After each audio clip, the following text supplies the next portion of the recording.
Hello and welcome back to my channel. Today I'm going to be picking the books for my August TBR using my TBR game. First of all, August is Women in Translation Month, which is one of my favorite sort of literary events in the year, and I'm aiming to fulfill as many of the prompts with Women in Translation books as I can. And then secondly, I'll be participating in the Heartstopper readathon. This is a month-long readathon hosted by Martine and It's Hope Books. I'll obviously link their channels and videos down below so you can check it out. But it is basically a teams-based readathon. I'm in Team Blue, and throughout the month you battle in different events like the high jump or the 200-meter race.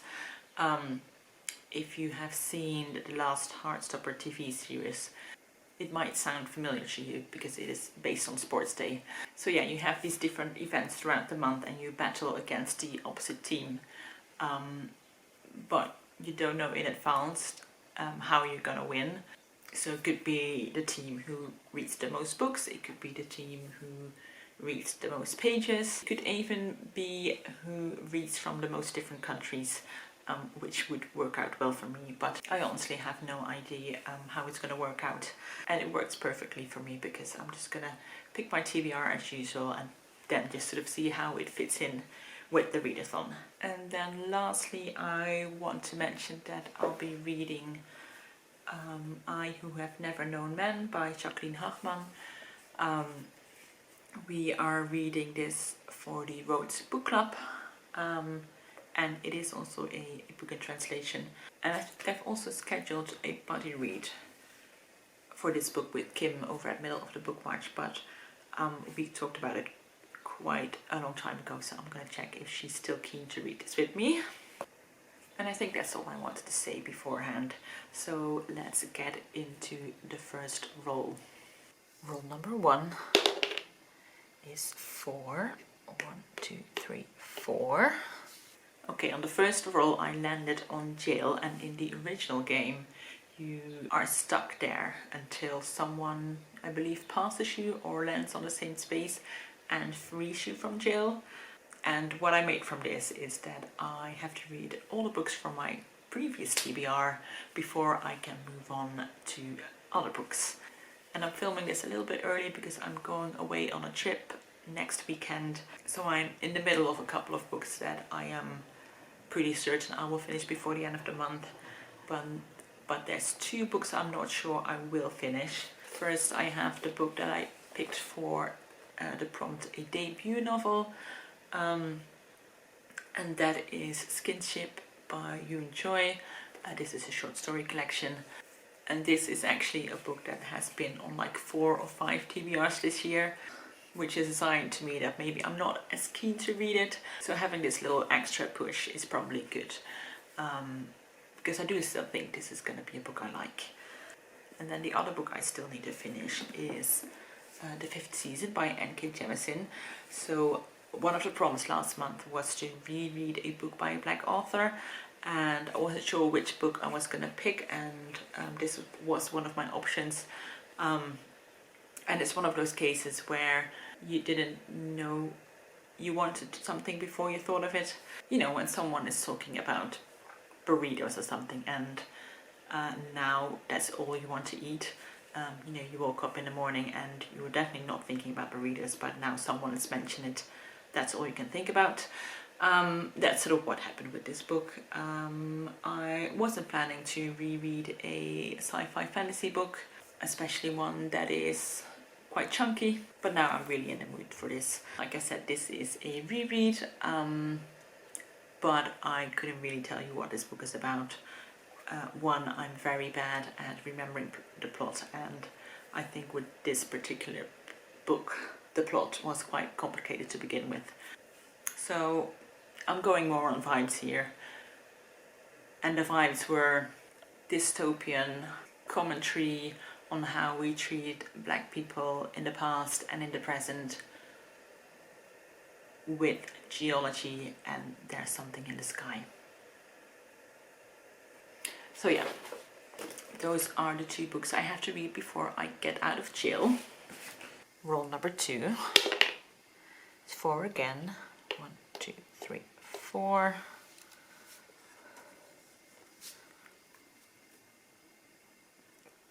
A book with a person on the cover.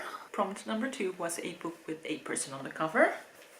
And I Have Never Known Men by Jacqueline Harpman works for this. Jacqueline Harpman is a Belgian author, and this was translated from the French by Slechts. And I believe this is a sort of dystopian feminist novel where a group of 40 women are held imprisoned in a cage. And then one day one person gets added to that group, and she sort of helps them escape or rebel. Yeah, I'm not sure on the details, but it sounds like a book that could be very interesting. Rule number 3 is 1.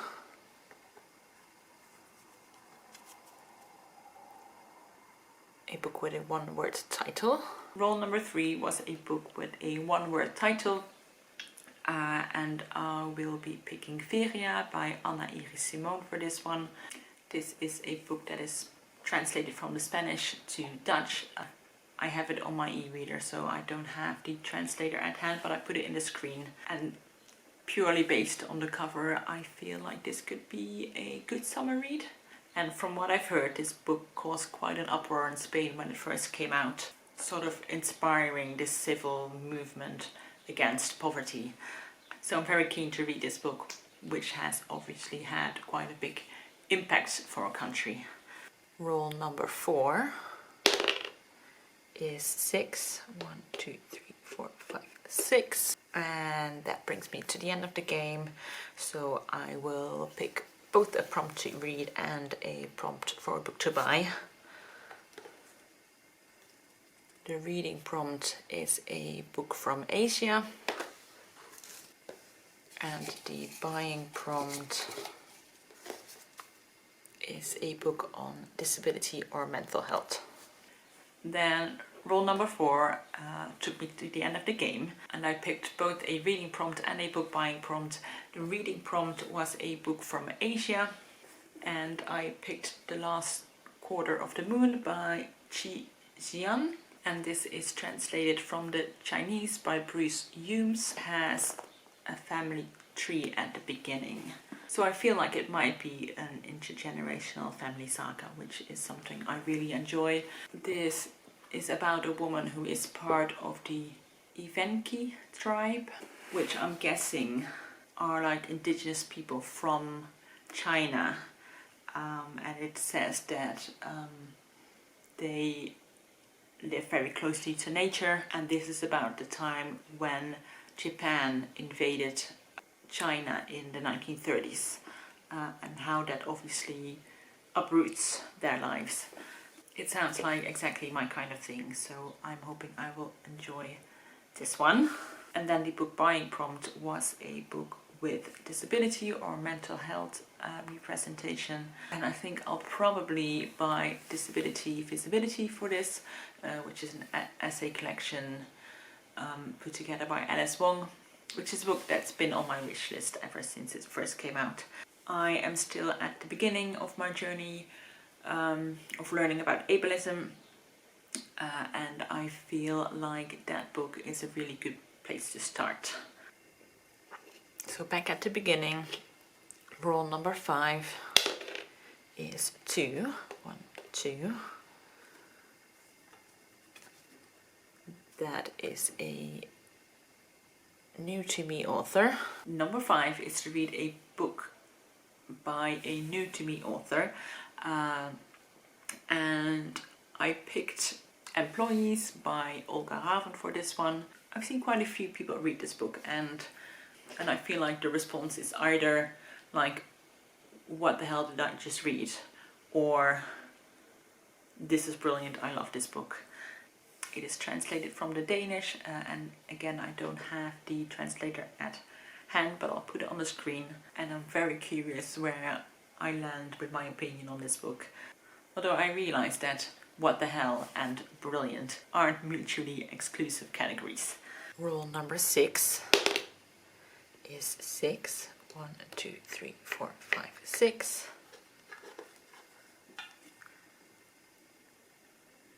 Indigenous.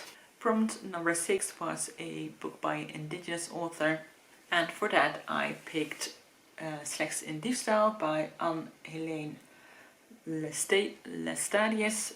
This has also been translated into English. I think it's called Stolen. I'll put a picture of the cover here or here somewhere. And this is translated to the Dutch by Angelique de Kroon, and the author is Sami. You can see this picture where she's wearing traditional Sami clothing. The Sami people are the indigenous people of Scandinavia, and I believe this is a book that does deal with racism and prejudice against the Sami people in the current day climate. And I don't think I've ever read anything by a Sami author or about the Sami people. So I love that this book is on my TBR for August, and hopefully I'll learn something about Sami culture from this book, but I'm sure I will.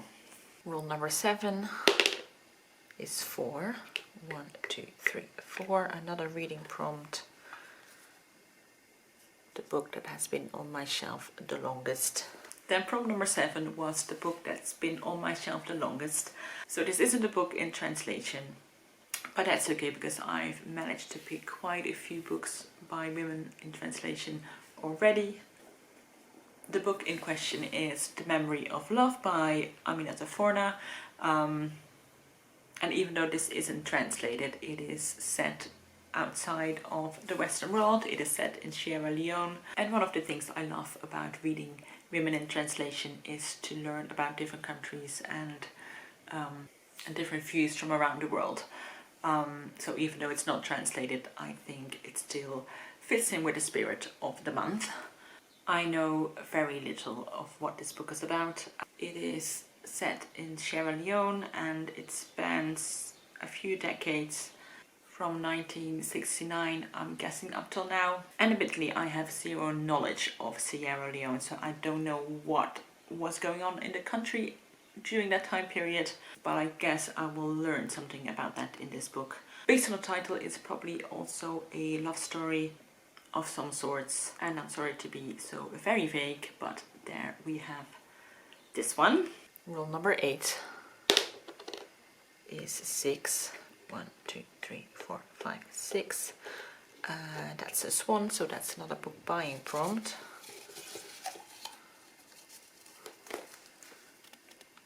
It's a book for the Feminist Reading Challenge. Prompt number 8 was to buy a book for the Feminist Reading Challenge.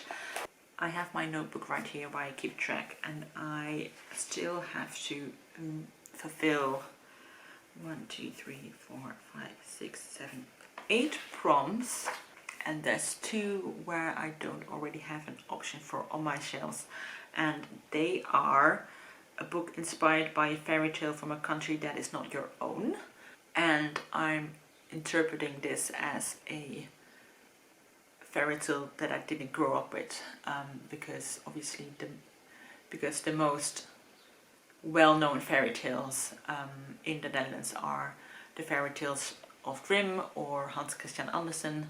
I think it would be actually quite interesting to find Dutch fairy tales or like folk tales, but yet something not from the Western canon.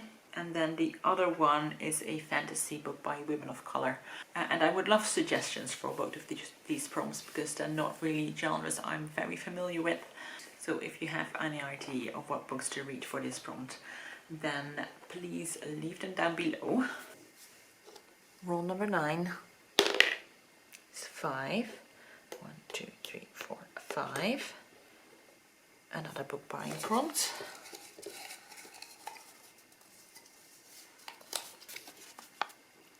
That is Up Next Storygraph. Prompt number 9 was to buy a book using the Up Next feature on the Storygraph. Last month I used that to pick a next book to read, and now I'll be picking a book to buy. It picks books from your TBR, but it doesn't differentiate between books you own and books you don't own. and it always recommends books in different categories, and some of these will always be the same, like the book that has been shelved the most or the least by other readers, or the book that's been on your to be read list the longest. But the most interesting ones to me are the ones that are what they call powered by machine learning. So the books that it suggests you should read based on what you've read before. So yeah, I'll just have a look through that and see what I feel like getting this month. And the last roll, number 10, is 1,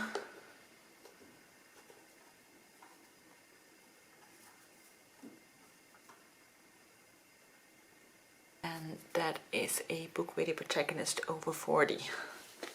And then prompt number 10, the last prompt, was a book with a protagonist over 40. And for this I picked Verboden Schrift by Alba de Céspedes. This is translated from the Italian to the Dutch by Manon Smits. And it has also recently been published in English. I think the title is Forbidden Notebook. And this is a reprinting of a modern classic, sort of a hidden gem that's been rediscovered. And this is about a woman who lives quite an unassuming life in 1950s Italy. You know, caring for her husband, caring for her children, working in quite a boring job at an office, until she finds these empty notebooks and starts writing in them and using them as a tool to talk about her personal desires and longings, and talking about the life that she would want to lead if she wasn't so constricted by the society she lives in. I'm not 100% sure if the protagonist is over 40, but based on the blurb I think she might be. So here we have my books for my August TBR. I'm happy I managed to put quite a few women in translation on this deck. I believe we have 4 different continents on here. There's quite a few chunky novels on here, so I'm not sure if I will get to all of them, but we'll see. We'll see how the month goes. I'm going to put them down now. I would love to know if you have read any of these books and what your thoughts about them were. Are you reading any books for Women in Translation Month? Do you have any recommendations? Any thoughts or comments are welcome down below, and I will see you in the next video. Bye bye.